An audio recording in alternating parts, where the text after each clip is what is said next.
구독자 여러분, 제가 지금 담고 있는 것은 한련초입니다. 한련초라고 해서 한간에 한 3년 전쯤이었던가요, TV에서 이 한련초하고 또 300초 또 뭐 소주에 우려서 이렇게 뭐 먹는다든가 또 머리를 감다든가 그러면 머리카락이 굉장히 많이 나고 또 좋아진다고 막 엄청나게 그 선풍적인 히트를 친 적이 있습니다. 그래서 이 한련초하고 300초 또 무엇을 섞는다고 하던데, 저 우리 그 와이프께서도 그냥 그거에 뭐 어떻게 꽂혀가지고 한련초 막 가져오라고 막 그런 적이 있습니다. 근데 이제 한련초입니다만은 이제 꽃을 한번 싹 당겨 볼까요? 상당히 재미있는 풀입니다. 저도 이제 제가 약초 연구한 게 한 80년대 후반경부터 됩니다만은 그 당시에 저도 이제 한련초를 알고서, 그런데 그 당시에 제가 군대 생활을 한 10여 년 하면서 식중독에 이질까지 걸려가지고 굉장히 고생을 한 적이 있습니다. 그런데 이제 이게 너무 심하니까 그게 멎었는데도 불구하고 계속 혈변이 나오고 이제 변을 볼 때마다 애를 먹었거든요. 그런데 그 당시에 이제 동우보감 해설편을 찾아보면 지금처럼 이제 뭐 인터넷이나 이런 게 없을 때입니다. 그때는 80년대에는 뭐 약초 사전도 없었고요. 그래서 제가 칼라판 약초 사진을 만드는 게 꿈이었습니다만은, 여튼 그래서 동우보감 해설편을 보고서 열심히 찾은 게 이제 미나리 생즙하고 이 한련초 생즙을 먹으면 이제 많이 효험을 볼 수 있다고 해서 7월달에 정말 열심히 이 한련초를 이제 뭐 이런 논두렁 밭두렁이 많다 그래서 많이 찾아다녔습니다. 그런데 어떻게 뭐 이제 사진, 흑백 사진을 보고 쉽게 찾을 수가 없더라고요. 그러다 보니까 이제 키 포인트가 뭐냐면, 이것을 이렇게 절단을 해서 보면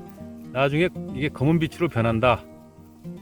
이제 그게 이제 키 포인트였습니다. 그래서 논두렁에 있는 풀을 전부 다 이렇게 죄 자르고 다녔던 그런 기억이 납니다. 이제 좀 있으면 이제 검게 변하거든요. 이 부분이 여기 좀 잘 안 잡히나요? 요거 잘라진 부분을 한번 잡을까요?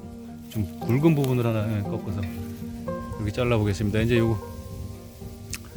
요게 이제 좀 이따 변하는 모습을 이제 보기로 하고요. 하여튼 이 한련초가 그래서 원래는 먹묵자를 써가지고 묵련초라고 합니다. 묵련초, 먹묵자.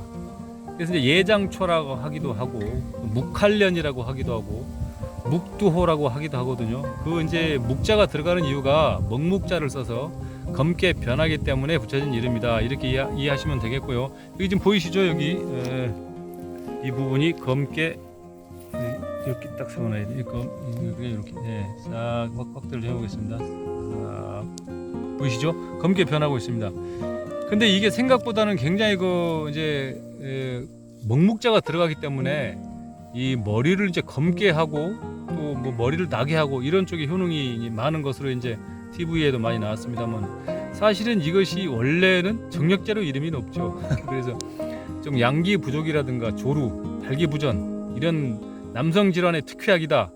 이렇게 저는 처음에 이제 약초를 연구할 때 이걸 배웠거든요. 그런데 이것을 조금 더 연구하다 보니까 이제 맞았네요. 이제 이게 뭐 남자아이도 좋지만 사실은 여성 질환도 굉장히 좋다고 합니다. 왜냐하면 이게 이제 성질이 따뜻한 성질이다 보니까 여성 냉증, 또 불감증, 또 여성들이 이제 자궁 질환이 많죠. 이제 백대하, 적대하, 백대하 이런 이제 염증 질환들 있죠. 이런 부분에도 상당히 효과가 좋다고 하고요. 생리통에도 상당히 치료 효과가 높다고 하네요. 그래서 남자한테만 뛰어난 약초가 아니라 여자한테는 더 뛰어난 약초다. 이렇게 이제 알고 계시면 될 것 같습니다. 일단은 저는 제가 군대 생활하면서 엄청나게 힘든 훈련을 많이 하는 부대에 있어가지고 이제 뒤쪽이 좀 굉장히 부실하게 됐습니다. 좀 겨울에 막 추운데 주저앉고 막 그런 데서 또 얼음 위에서 쭈그려서 자고 매복 쓰고 막 이런 생활을 하다 보니까 너무 뒤쪽이 안 좋아져가지고 이제 혈변을 한 몇 년 동안 고생을 했거든요. 이제 대장 질환도 대장도 안 좋고 그래가지고, 게다가 이제 이질까지 겹쳐가지고 한여름에 엄청나게 고생을 했습니다. 근데 약을 먹어도 이게 완치가 안 되더라고요. 그런데 어찌됐거나 저의 경우에는 이 한련초와 미나리 이거를 생즙을 내서 먹고 한여름 내에 이제 이것을 이제 채취해서 먹었습니다. 그래서 이제 혈변은 완치가 됐습니다. 완치가 됐고 이제 치질 쪽 요쪽에 약간 이제 부실한 부분은 요새 이제 저는 원래 양약을 잘 안 먹습니다만은 또 와이프가 안쓰럽다고 치땡 그런 거 치땡 이런 거 이제 있더라고요. 치질 개선제라고 하는데 이제 마무리 쪽에 혈관을 좀 강화시켜주는 그런 약이라고 하더라고요. 그래서 요새 이제 그거를 뭐 하나씩 먹고는 있습니다. 근데 조금 나아진 것 같기도 하고, 뭐 이제 집사람이 물어볼 때는 아유 효과 엄청 좋아 또 그렇게 얘기해야겠죠. 괜히 또 뭐 야 그거 그냥 그러죠 그런 것 같아 그러면 또 나중에 또 밥그릇이 또 막 날라오는 수가 있을 것 같아서 예, 여튼 뭐 그런 상황이고요. 뭐 그렇게 삽니다. 그냥 엊그저께 뭐 정치권에서 이슈가 됐었죠. 뉴스에서 나왔습니다만은 강경화 장관께서 제가 말린다고 말릴 사람이 아닙니다. 그 말이 뭐 너무 국민적인 공감을 얻었다고 하는데요. 저는 반대로 삽니다. 여튼 이 한련초는 이 잔가시가 상당히 많습니다. 이거를 사실은 맨손으로 씻기에도 좀 까끄러워서 거칠거칠해서 막 손이 막 따갑고 이 피부 같은 데 담으면 좀 그렇거든요. 너무 확대시켰네. 피부 같은 데 담으면 막 까끌까끌해 막 간지럽고 그러거든요. 그 정도로 피부가 잔가시가 상당히 억셉니다. 그래서 저는 이것을 이제 그 이후에 이제 오염되지 않은 지역에 있는 것들은 이제 이것을 말려서 술에 담궈서 이제 술로 담그면 또 사실 그렇게 검질 않습니다. 술이 이거 이제 완전히 말려서 술을 담으면 이제 약간 푸른 빛이 나는 검은 빛이 나는 검푸른 빛 이렇게 이제 술 색깔이 나오거든요. 근데 하여튼 술 맛은 약간 단맛이 나면서 좀 구수한 맛 그런 맛이 납니다. 좀 사투리로 괘씸털털한 맛이다. 무슨 맛인지 궁금하시죠? 괘씸털털한 맛.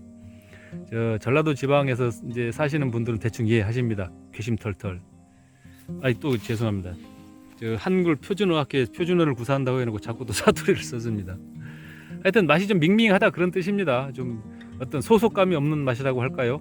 약간 달달하면서 약간 구수하면서 그런 맛이 납니다. 근데 술맛도 썩 그리 좋은 편은 아니고요. 또 향도 그리 썩 좋은 편이 아닙니다. 여튼 하지만 이제 뭐 건강에 좋고 뭐 새벽에 뭐 이게 뭐 하니까 이제 그래서 먹었습니다. 여튼요 씨가 이렇게 말랐는데요. 씨앗으로 번식하기 때문에 어때 국화과 식물들은 다 씨앗으로 번식을 하죠. 이거 잘 떨어지네요. 이것을 이제 잘 받아다가 어디에 뿌려보고 싶은 생각도 있습니다만은 안타깝게 저도 아직까지 제지방간 없이 전세살이를 하고 있기 때문에 씨를 뿌릴 곳이 없습니다. 안타깝습니다. 조금 이제 은퇴하고서 조금 여유가 생기면 텃밭이나 하나 만들면 그때 이게 씨앗 받아다가 한번 뿌려서 정력제로 만들어 보겠습니다. 회원 구독자 여러분께서도 이런 풀 잘 기억하시고요. 요즘철에 지금 씨앗이 잘 익었네요. 받아다가 텃밭이 있는 분들은 자유파종 삼아 한 번씩 재배해 보심도 어떨까 싶습니다. 한련초였습니다. 아라리 보석 같은 진주 같은 열매를 보고 계십니다. 아주 진한 보라색으로 예쁜 열매인데요. 송알송알 예쁘게 달렸죠. 이름은 작살나무라고 합니다. 작살나무. 이거보다 이제 더 열매가 많이 잎사귀 골마다 쫙 매달리는 엄청 늘어지는 이제 원형으로 개량된 품종이 있습니다만은 그 품종은 좀 작살나무라고 하거든요. 여튼 이 산에서 야생종으로 보이는 이 작살나무는 열매를 그렇게 많이 달고 있지는 않습니다. 이 정도면 상당히 지금 많이 달고 있는 편에 속하고요. 보시다시피 열매가 보랏빛 진주 같은 아주 예쁜 모양새입니다. 이 작살나무는 마편 촉과하고요. 7, 8월에 이제 하얗게 또 꽃이 핍니다만 꽃도 예쁘죠. 그 야생화 매니아들께는 그 꽃도 아주 좋은 모델이 됩니다. 가을에 점작살나무 같은 경우는 열매가 늘어지면서 엄청나게 많은 수의 그 진주 같은 그런 열매가 매달리거든요. 보다시피 이 보라색이 나는 열매치고 독성이 아닌 열매는 거의 없죠. 독성이 없는 열매가 거의 없습니다. 색이 좀 예쁘고 화려할수록 그 독성이 있는 경우가 많은데요. 이 작살나무도 독성이 제법 있다고 알려져 있습니다. 한방에서 뭐 약재로 이용하긴 합니다만은 뭐 자궁출혈 또 뭐 심장 질환 이런 쪽에 약으로 쓰긴 한다라고 하는데요. 어찌됐든 독성이 강할수록 심장 질환에 쓰이는 약의 효능은 더 큰 것 같죠. 다만 이제 약으로 이용할 때는 해독작용을 거쳐서 법제를 해서 이렇게 사용해야 되는 그런 방법이 따로 있겠습니다만은 여튼간에 한방에서 약재로 이용한다고 하지만은 뭐 야생에서 이 열매를 그렇게 많이 또 구할 수 있는 것도 아닙니다. 눈에 많이 흔히 뜨이지도 않고요. 이제 원형으로 개량된 좀작살나무 열매, 그런 경우에는 한 그루에서 엄청나게 많은 수의 열매가 달리기 때문에 좀작살나무 열매는 아마 약재로 이용할 수도 있을 것 같기도 합니다. 여튼 지금 이 야생에서 이렇게 가을에 너무 예쁜 보라색으로 익어가는 작살나무, 보니까 귀엽고 예쁘고 그렇습니다. 이 동영상을 제가 올리면서 좀작살나무의 사진을 제가 많이 가지고 있기 때문에 그것을 이제 화면 위에다가 요 부분에 올릴까요? 이 부분에 올려서 여러분이 동시에 감상하실 수 있도록 그렇게 해 보겠습니다. 작살나무였습니다.